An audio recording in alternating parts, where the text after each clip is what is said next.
చీపురు మహాలక్ష్మి, చెత్తను మహాలక్ష్మి అనాలి సంప్రదాయంలో. సూర్యోదయం కాకంటే పూర్వమే 48 నిమిషాల కాలానికి ఉషఃకాలము అని పేరు. ఆ సమయంలో ఇల్లు శుభ్రపరచాలి. చీపురుతో ఇల్లు అంతా కూడా ఊడ్చే సమయంలో మౌనంగా ఉండాలి.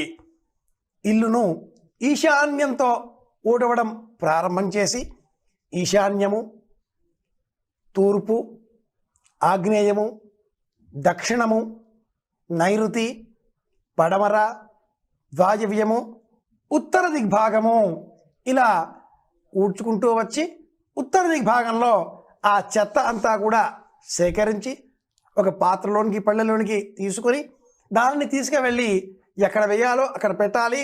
ఆ చీపురును నిలబెట్టకూడదు. చాలామంది చీపురు పాడైపోతుంది అన్న ఉద్దేశంతో తిరగమాతల వేసేసి నిలబెడుతూ ఉంటారు. అలక్ష్మి, దరిద్రం. చీపురును నిలబెట్టకుండా నేలబారుగా పెట్టాలి. అది కూడా వాయవ్య దిగ్భాగంలో ఇలా చీపురును మనం నేలబారుగా పెడితే మేలు కలిగిస్తుంది. ఈ చీపురును ఇంటికి చుట్టూరా ఖాళీ స్థలం ఉన్నటువంటిదైతే మట్టుకు దక్షిణం దిగ్భాగంలో కానీ నైరుతి దిగ్భాగంలో కానీ అట్టి పెట్టాలి. చుట్టూరా ఖాళీ ఉన్నప్పుడు మాత్రమే ఈ అవకాశాన్ని మనం వినియోగించుకోగలుగుతాం. అపార్ట్మెంట్ సంస్కృతిలో అవకాశాలు తక్కువ కాబట్టి వీలైనంత మట్టుకు ఆ చీపురును ఉత్తర దిగ్భాగంలో పెడితే మేలు కలుగుతుంది. ఎప్పుడెప్పుడు ఊడవాలి అని కదా మీ ప్రశ్న. అలా అనుకుంటే సూర్యోదయానికంటే పూర్వమే ఊడవాలి. అలాగే సాయంత్రం సమయంలో సూర్యాస్తమయానికి 48 నిమిషాల కంటే పూర్వం అసుర సంధ్య అంటారు. ఆ అసుర సంధ్య వేళన సంధ్య కసవు ఊడ్చి అని మహాకవులు కూడా మంచి ప్రయోగాలు చేసి ఉన్నారు. ఆ సాయంత్రం సమయంలో సూర్యాస్తమయానికి 48 నిమిషాల కంటే పూర్వం ఇల్లు అంతా కూడా ఇందాక చెప్పుకున్నట్లుగా ఊడ్చి వెంటనే దీపం వెలిగించాలి. దీపం వెలిగించిన తర్వాత ఇల్లు ఊడవకూడదు. 2, దేవతారాధన చేసిన తర్వాత ఇల్లు ఊడవకూడదు. 3, భోజనం చేసిన తర్వాత వెంటనే ఇల్లు ఊడవకూడదు. 4, ఇంటికి వచ్చిన బంధువులు వెళ్ళిన వెంటనే ఇల్లు ఊడవకూడదు. 5, ఇంట్లో ఎవరైనా తుమ్మినప్పుడు తుమ్మిన తర్వాత వెంటనే కూడా ఇల్లు ఊడవకూడదు. 6, ఇంట్లో ఎవరైనా ఏడుస్తున్నా, కోపపడుతున్నా, ఆగ్రహంతో ఉన్నా ఇల్లు ఊడవకూడదు. 7, ఇంటికి అతిథులు వచ్చినప్పుడు ఊడవకూడదు.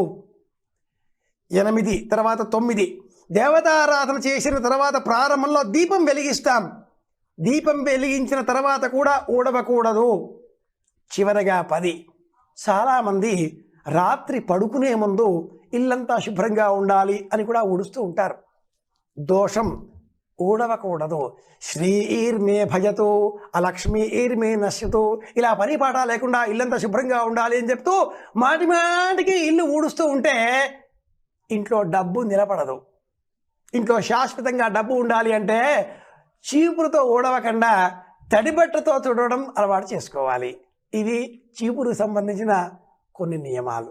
ముందుగా ఇల్లాలు ఇలా ఇల్లు ఊడ్చి ఆ పిమ్మట కాళ్ళు చేతులు పరిశుభ్రంగా కడుక్కొని వస్త్రం సరిచేసుకొని వీలైతే కట్టుకున్న వస్త్రం మార్చుకొని నుదుట బొట్టు సరిచేసుకొని దేవుని గదిలోనికి వెళ్ళి ఉదయం వెలిగించినటువంటి ఆ వత్తిని తొలగించి కొత్త వత్తిని అందులో వేసి కొత్తగా నూనె పోసి, ప్రమిద మార్చక్కరలేదు, ఉదయం ఉన్న ప్రమిదనే మళ్ళీ వినియోగించుకోవచ్చు. ఆ దీపం వెలిగించి ఇంటి కులదైవానికి ముందుగా నమస్కారం చేయాలి. దీపము కలిగిన ఇంటను దాపున శ్రీలక్ష్మి చేరి ధనముల ఇచ్చున్, కాపాడుచుండు మనుజుల పాపంబుల పారద్రోలి పాలించు సుమీ. సంధ్యాదీపం నమోస్తుతే. దీపానికి సంబంధించిన ఏదైనా ఒక శ్లోకాన్ని చెప్పి కూడా దీపారాధన చేయవచ్చు. దీపారాధన చేసిన తర్వాత కూడా కాళ్ళు కడుక్కోకూడదు, ఇల్లు ఊడ్చకూడదు. దీపాన్ని వెలిగించే సమయంలో ఇంట్లో పిల్లలు ఉన్నట్టయితే చిన్న పిల్లలు వారిని పిలిచి దీపారాధన చేస్తున్నాను కూర్చోండి అని చెప్పి వాళ్ళందరినీ కూడా కూర్చుండబెట్టి వారి చేత దీపం జ్యోతి పరబ్రహ్మం దీపం సర్వతమోపహం దీపేన సాధ్యతే సర్వం సంధ్యాదీపం నమోస్తుతే అని కొన్ని శ్లోకాలైన వాళ్ళ చేత చెప్పించి ఆ దీపానికి కుంకుమ గంధము బొట్టు రాచి ఒక పువ్వు పెట్టి నమస్కారం చేసి ఆ దీపం ఎదురుగా కొంత పటిక బెల్లం నైవేద్యంగా పెట్టి ఆ పటిక బెల్లాన్ని చిన్నారి పిల్లలకు అందజేయాలి. ఆ తర్వాత కాసేపు మౌనంగా ఉండాలి. ఇలా చేసిన ఇంట దీపం కరుణ చేత తప్పకుండా అఖండమైన ఐశ్వర్యం కలకాలం ఉంటుంది. ఐశ్వర్యం అంటే అమ్మాయి కనిపించే డబ్బు కాదు, ఆనందం, సంతోషం, అది ప్రధానం కదా. సంధ్యాదీపాన్ని ఇలా వెలిగించాలి. ఇది సమాధానం.